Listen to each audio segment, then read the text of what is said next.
Good morning students of class 7th। आज हम पढ़ेंगे बाल महाभारत का लेसन 20 और 21 मायावी सरोवर और यक्ष प्रश्न। ठीक है, जिसमें हम पहला देखते हैं मायावी सरोवर। मायावी सरोवर में कुछ पात्र हैं: कुंती पुत्र युधिष्ठिर, भीमसेन, अर्जुन, माद्रीपुत्र नकुल, सहदेव और यक्षराज। यक्षराज मायावी सरोवर के स्वामी हैं।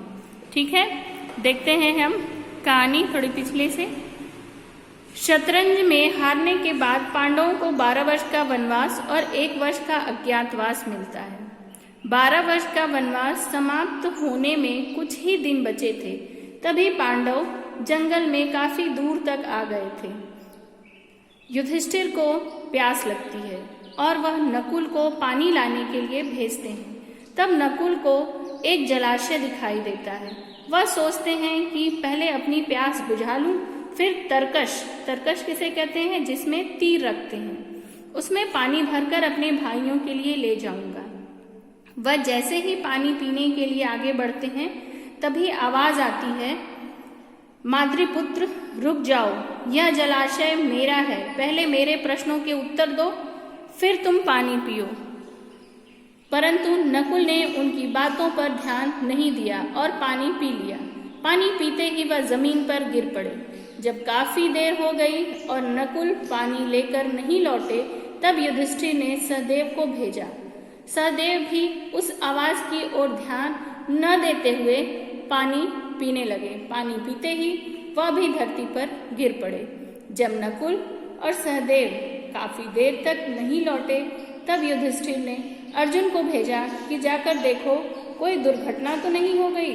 अर्जुन ने भी जलाशय के पास जाकर देखा तो नकुल और सहदेव धरती पर गिरे पड़े थे।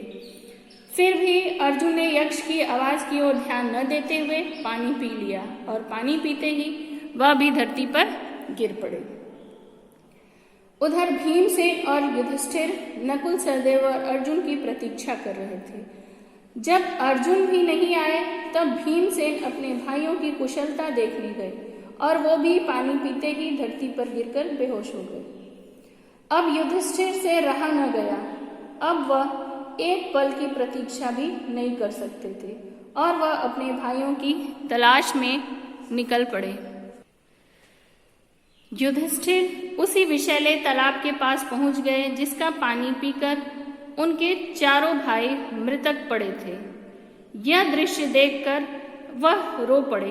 कुछ शांत होकर वह पानी पीने तालाब में उतरे, तब वही आवाज सुनाई दी। तब युधिष्ठिर ने ध्यान से अपने भाइयों का शरीर देखा और उन्हें समझते देर न लगी कि यह तो कोई माया जाल है। उन्होंने पानी पीने के लिए अपनी प्रतिक्रिया व्यक्त की। तभी यक्ष की आवाज पर उन्होंने अमल किया और ध्यान दिया और उन्होंने यक्षराज से कहा कि आप प्रश्न पूछें, मैं आपके प्रश्नों का जवाब देने की कोशिश करता हूँ। देखिए, यहाँ पर कुछ प्रश्न हैं। जैसे यक्षराज पूछते हैं, कौन सा शास्त्र है जिसका अध्ययन करके मनुष्य बुद्धिमान बनता है? इस पर युधिष्ठिर अपना जवाब देते हैं, कोई भी ऐसा शास्त्र या विद्या नहीं है जिससे व्यक्ति बुद्धिमान बने। महान लोगों की संगति से ही मनुष्य बुद्धिमान बनता है। इसलिए बच्चों, आप लोग भी अपनी संगति पर ध्यान दें। अगला प्रश्न पूछते हैं, आकाश से भी ऊंचा कौन है? यक्षराज के प्रश्न का जवाब युधिष्ठिर देते हैं, पिता। वह कहते हैं कि आकाश से ऊंचा स्थान पिता का है। अगला प्रश्न देखते हैं।